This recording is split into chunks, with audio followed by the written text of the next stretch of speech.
So what we've done here is set up a very basic, very simple getting started aquarium. So what's going on at the moment is we have a filter, and the filter is returning water to the aquarium, and we're making sure that there's good agitation on the filter so the surface is getting broken, and then the filter is going to have some good bacteria in the media. So it's important that the media is never washed with tap water. It must only be washed in water you remove from the aquarium. This filter also has a cartridge inside it, and that cartridge is going to get replaced monthly. But I would replace it for polyfilter because polyfilter will not remove what it's collected. Now the filter is going to help to filter the water, but it's going to use oxygen to oxidize the waste in the water, which means it's actually going to reduce the oxygen in the water. So we've got aerator, and that's going to put the oxygen in the water for the fish, and then the filter is going to break the nutrients down that the fish actually have. So the next thing we're going to do is get, say, about 4 top-dwelling fish. So a top-dwelling fish is a fish that has a mouth that opens up. Something like a platy would be a good example. Mollies, swordtails, guppy, anything like that. And they're just going to run around on the surface, and we're going to leave them in there for 2 weeks. Then, after 2 weeks, we're going to get a Vegemite jar of water and a little video of the tank so we can see everything that's going on with the tank. And I'll test the water.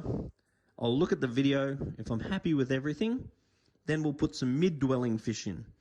We'll put half a dozen mid-dwelling fish, maybe something like Serpae tetras, maybe something like Harlequin rasboras, something that where the mouth opens forward. That's a mid-dwelling fish. We'll leave them in there for 2 weeks. Then after 2 weeks, we'll bring a sample of the water and a little video of the tank. I'll look at the video, I'll test the water. If everything is okay after that, we'll then look at putting in some bottom-dwelling fish, which means the mouth opens down. We'll put a combination of suckermouth fish, and the suckermouth fish will run around and help to clean our algae. If we're getting algae, we will get more suckermouth fish, and then we'll also put some scavenging fish, which will have little tentacles. And these little tentacles will help to find all the waste from the other fish and eat them and any spare food. And then over time, we're going to be feeding the fish. And as we feed the fish, we want to feed the fish what they eat in 30 seconds. So there's not one speck of food left after 30 seconds. Now, the quality of the food you feed governs the health of your fish. So fish keeping is 50% about water quality and 50% about nutrition. So you want to feed good food like Danichi, slow cooked, not processed food, not flakes, not something that's been pressure cooked and processed and all the goodness has been wrecked. Now, it's got a light on the aquarium. We're going to turn the light on only when it needs to be on. So if we're at work, the light's off. If we're asleep, the light's off. We're going to try to limit the amount of sunlight, particularly if we're getting algae in the aquarium, and getting more suckermouth catfish will help to control algae. And if we do get live plants, we want the light on at least 6 hours a day to make sure the plants are getting some light, maybe 8 hours a day. Then when we clean the filter, as we said, we're going to do that in tank water, not tap water. We're going to keep an eye on the temperature, because we want it to be 25 degrees or thereabouts.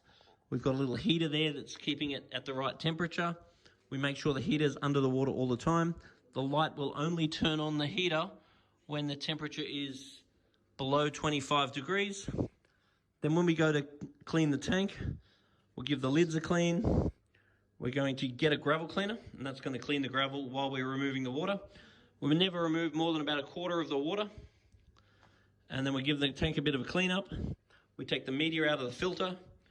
We're going to replace the cartridge if it needs replacing monthly. If you're using polyfilter, you just replace it when it looks black. Then we get the water again. Then we're going to put some water ager and a bit of KH powder into the water. This tank has some shells in it, so it's likely to stay at 7.8. And Sydney tap water is 7.8, so it is unlikely you're going to have a pH or KH problem. We'll just make sure we put a little bit of GH salt and a bit of water ager into the new water before we put the water in the aquarium every single time. and we try and make sure that the water's a little bit temperate. So we don't want to put freezing cold water in. We don't want hot water either. So we just want to make sure that it's sort of similar to what the tank is.